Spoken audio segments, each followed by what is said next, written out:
you ever waited for that perfect, partly cloudy day to photograph your work only to end up with disappointing photos? What if I told you that the best place to photograph your ceramics and artwork is already inside your house? Hey, my friends, my name's Rebecca, and I'm a professional photographer and hobby potter who is also married to a professional ceramicist. So I know a thing or two about photographing ceramics and artwork. I've worked with over 300 artists helping to make photographing the work they love faster and easier. And today, I'm going to show you why indoor photography is the secret for consistent, professional product photos of the art that you make. Here's what we're going to be talking about: why indoor photography gives you better control and consistency, how using a window for light will help you learn to see the light, which, frankly, was the single greatest contributor to improving my own photos 14 years ago when I first started. We're also going to talk about solutions for setting up a simple backdrop anyone can create with a very small, if not zero, budget. And last but not least, how to use props to show scale and context for your work. By the end of this video, you will know the foundational setup of exactly what I do to photograph our own work, whether for online sales and social media, or even for juried show submissions.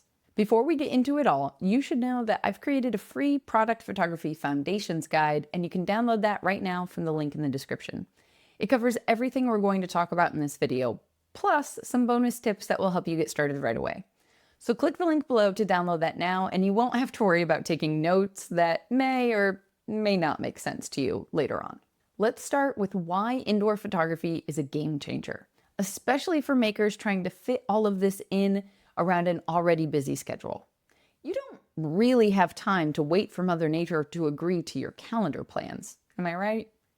During the 14 years I worked as a full-time event photographer, having to photograph in constantly changing locations with client demands of needing to take gorgeous photos on the day of their event, no matter what the weather was doing, I had to come up with a tried and true system that would deliver consistent, professional results no matter what. Literally. I've had client shoots on days with rain and 40-mile-an-hour wind, as well as snow, and even one event that actually happened entirely after the sun went down. And I was doing all of this in the Midwest, where reliable weather simply just does not exist. I could not tell my clients, sorry, it's too cloudy today to get you the photos you saw in my portfolio. I needed predictable results every single time. When you're photographing your pottery or other handmade items outside, you face the same challenges: unpredictable light, wind blowing things around, harsh shadows from direct sun, or weird glaze colors amidst the constantly changing environment. That's why my first solution for you is to bring everything indoors, where you will have complete control.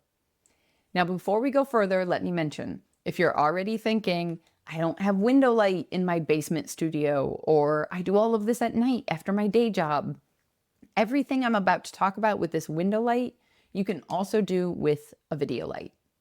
And if you'd like to see more videos about using artificial light, such as video lights, then drop a comment below and let me know. I'm just getting started here on YouTube, so there's a lot more videos to come, and I need to know what you're most interested in.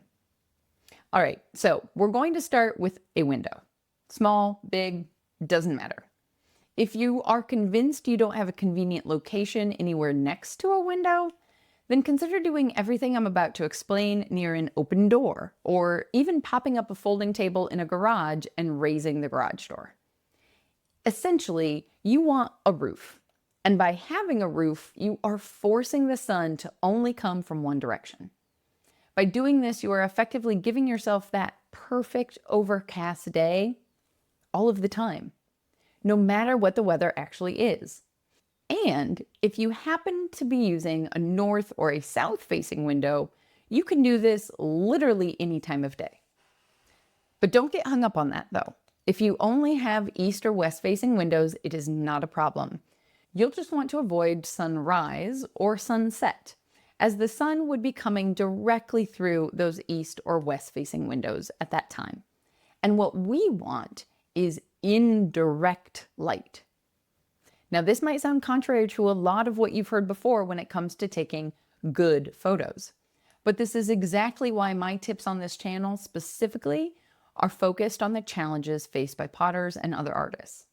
What works beautifully for portrait photography, like that sought-after romantic glow of a golden hour sunset, can actually work against you when you're photographing a mug or a sculpture where the color accuracy of your glaze matters. As is probably obvious by the name, golden hour is, well, golden. The sun is going to make your pots look more yellow or orange. So while tons of other places online might talk about the benefits of golden hour for taking gorgeous photos, when it comes to photographing pottery and artwork, you actually want to avoid it. Let me give you an example setup of how using a window light in this way is going to work. When I say to use a window, I don't mean to set your art right in front of the window and photograph into it. When it comes to photographing accurate colors and textures, you almost never want the light to be behind your artwork. Instead, set your piece perpendicular to the window, as you can see in this example.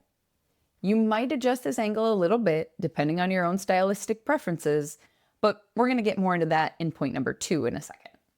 The thing to know right now is that by photographing your work indoors, you are in control. No more watching weather forecasts, hoping the light will work in the small window of time that you have on that one day of the week to photograph all of your work. With this approach, you decide when to take the photos, and your lighting conditions stay consistent from piece to piece and day to day. And trust me, those 250 plus students I've taught that I mentioned at the start of this video, well, they're from all over the world, including places much farther north than even I am right now. Places like Ireland, Belgium, and Canada, where natural light is extremely limited, particularly during the winter. I know from their results that this approach works consistently, regardless of your location or the time of year. Let's keep going. On to point number 2, learning to see the light. Photography is, naturally, all about light. It's right there in the name, after all. But one of the hardest things about learning how to take better product photos is learning to see the light. So being in a controlled environment, aka being indoors, with a very clear way of being able to see where the light is coming from, will exponentially speed up the process of learning how to take better pictures. Let's look at some examples for this to make more sense, because this is a really big deal. Look at how the texture and the color change as I adjust the angle to the window. Did you notice how dramatically different this same wood-fired piece of mine looks as I change the angle of the light? And remember, I only did this by moving my feet. I obviously can't physically move the window. You can change your angle by either moving the piece you're photographing or moving your feet. Which version do you think shows off the texture and the glaze the best? Drop your thoughts in the comments. Because depending on what kind of work you make, a slight adjustment in the angle you photograph relative to the window can make all the difference in showcasing a carved texture or highlighting the subtlety of a glaze. And speaking of glazes, if you struggle with photographing particularly glossy glazes, testing out different angles of light is the fastest solution to reducing glare. Not to mention, one of the keys to reducing glare is having a larger light source. And a window can be pretty darn big compared to, say, the size of a mug. That is, unless you have a really big budget for some serious camera equipment, which frankly, I don't even have the space to set up that kind of equipment in my own tiny home studio. However, we all have windows or doors to open, and that is your free professional quality light source. So we've talked about why we're starting indoors, and we've talked about the angle of light, which has a huge impact on the success of your photos. But I bet you're already thinking, I don't have a pretty wall next to the window. I don't have a marble countertop or whatever other fancy background you're seeing in the photos that you admire online. Spoiler alert, my friends, neither do I. All of the sample photos you'll see me share on this channel are taken with backdrops. The beauty of using backdrops is that whatever else is going on around you messy studios with pots covered in plastic, cluttered dining room tables, whatever. It doesn't matter. You don't have to worry about cleaning before you take a photo. You're simply going to hide it all by setting up a backdrop. Backdrops are to product photography what that spare room closet is to cleaning your house before your in-laws come over. But let me be clear here. You don't necessarily need to go out and spend tons of money on a fancy backdrop. Sure, once you get a sense of your own style and aesthetic preferences, then I have plenty of recommendations for gorgeous backdrops. But if you're just starting out, like many of my students, start simple. Even a piece of foam board from the dollar store can work. Or for about a $10 trip to your local DIY home renovation store, like Lowe's or Home Depot in the US, that can get you tons of options. And yes, I have created backdrops on the fly while teaching a workshop in Australia by swinging through Bunnings. So I know you can do this no matter where you live. You don't have to take my word for it though. Here are some cover examples from my past students photographing indoors using only a window and some simple materials they already had at home. In these examples, we've got fabric draped over a clothes drying rack and an ottoman, peel and stick faux surfaces from the local hardware store, and for the potters out there, wear boards. If you look closely, they aren't even dry yet. And this is just to name a few options. It's truly endless and cheap if you allow it to be.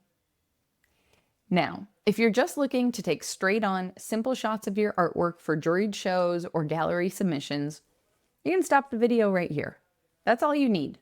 Indoors, window light, simple background. But if you're trying to showcase your work more for online, on social media, your own website shop, or places like Etsy to try and sell that work, then we're going to want to do one more thing. Add one simple prop. Doing so will give a sense of scale and context to your work. Not to mention, look a lot more normal than putting a ruler in the picture. Think about it for a minute. How often have you actually looked at something you were thinking of buying online, read the dimension size, got up from your computer, grabbed a ruler or a measuring tape, and measured those exact dimensions to understand the true size of the thing you were buying? Unless it was a piece of furniture or a television, I'm willing to bet that 9 times out of 10, you mostly look at the photos and maybe read some reviews to get a sense of whether or not it's the size you want.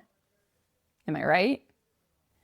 While we all might include dimensions in our descriptions of our work, what someone really wants to know is that mug big enough for how much coffee I drink in the morning? Is that bowl going to hold all the fruit that I want on the middle of my table?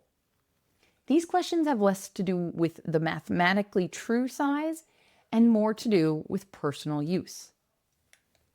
And for all of you non-functional artists out there, before you start thinking your non-functional art doesn't have those kind of uses, unless you envision your artwork living on a pedestal under glass in a museum, it's going to exist in some real-world context once someone purchases it.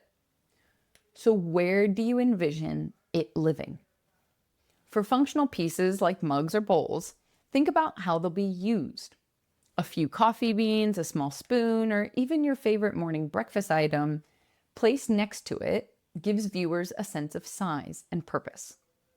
For sculptural or decorative pieces, consider what might live near your work in a customer's home. Maybe it's a stack of books, a small plant, a side table lamp. And here's the best bonus of all. These functional props also serve 2 purposes.